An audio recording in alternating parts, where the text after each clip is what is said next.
Gyroscopes. These sensors are necessary for all sorts of complex machinery and are used in sensors and devices ranging from airplanes to your cell phone. Even if you only know them from the toys you may have played with as a kid or from high school physics demonstrations, these devices play an integral role in modern day life. Let's lead to the question, what exactly is a gyroscope? Put simply, a gyroscope is a device which allows for the measurement of, or in the case of their closely related cousin, the flywheel, to maintain angular momentum. The best way to think about this is in terms of a plane. If you are flying a plane, you need a device that is capable of telling you what direction the angle of attack is, or what the roll is during a turn. Otherwise, you will crash.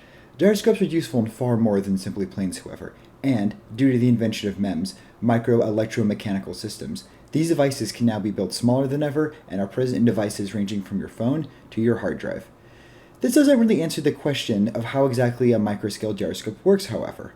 After all, the design and building of anything at such a microscopic scale requires special considerations. As an answer to this question, the most general answer is that the process works on a principle called the Coriolis effect. The Coriolis effect, for those of you who do not know, is the observation that a mass moving in a circular motion, which experiences a change in radius, will feel a force acting perpendicular to the axis of rotation and direction of motion. This is best shown with the rotation of the Earth. Regardless of where you stand on the Earth, you will rotate the same number of revolutions per second. However, because the relative radius of the Earth changes at the equator versus at the pole, the relative speed at which you rotate changes. This is easy to see in the case of trade winds, whose direction is controlled by this same force. Another example of this would be if Superman stood at the equator and threw a ball towards the pole. The ball would appear to curve in its path due to the difference in relative speeds as it approached the pole, because even though the same number of rotations are occurring, the radius is changing. This principle does not just work in one direction, however, and if Superman did the opposite and threw the ball from his fortress of solitude at the pole towards the equator, then the ball would curve again, but in the other direction. This effect is super prominent and occurs all over the place in nature and is also partially responsible for features such as the Earth's magnetic fields.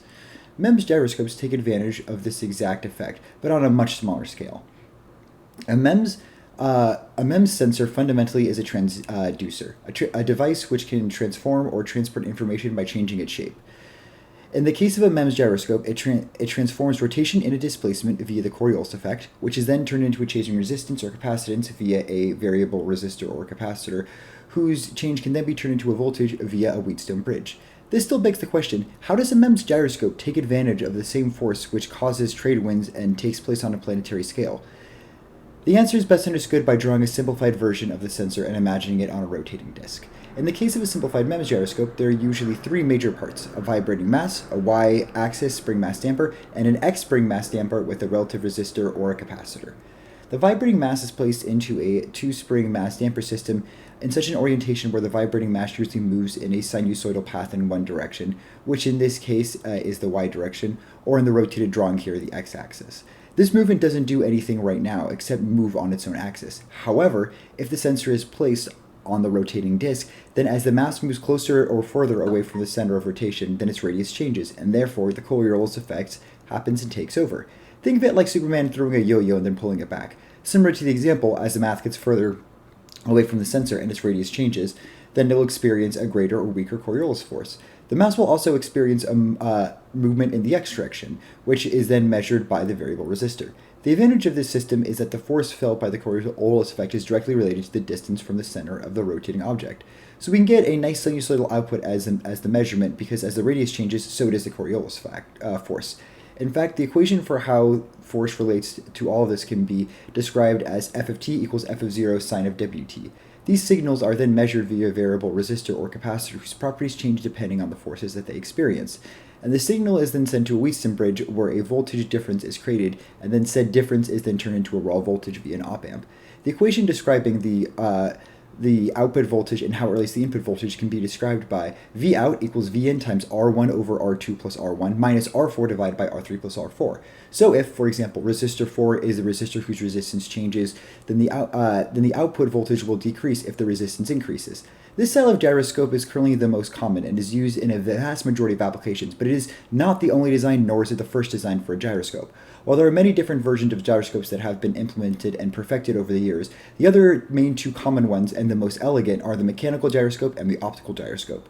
An optical gyroscope takes advantage of lasers, either in the form of mirrors or an optical fiber, to measure rotation, working on the fact that light will interfere with itself depending on if the light is traveling the same direction as the system is moving.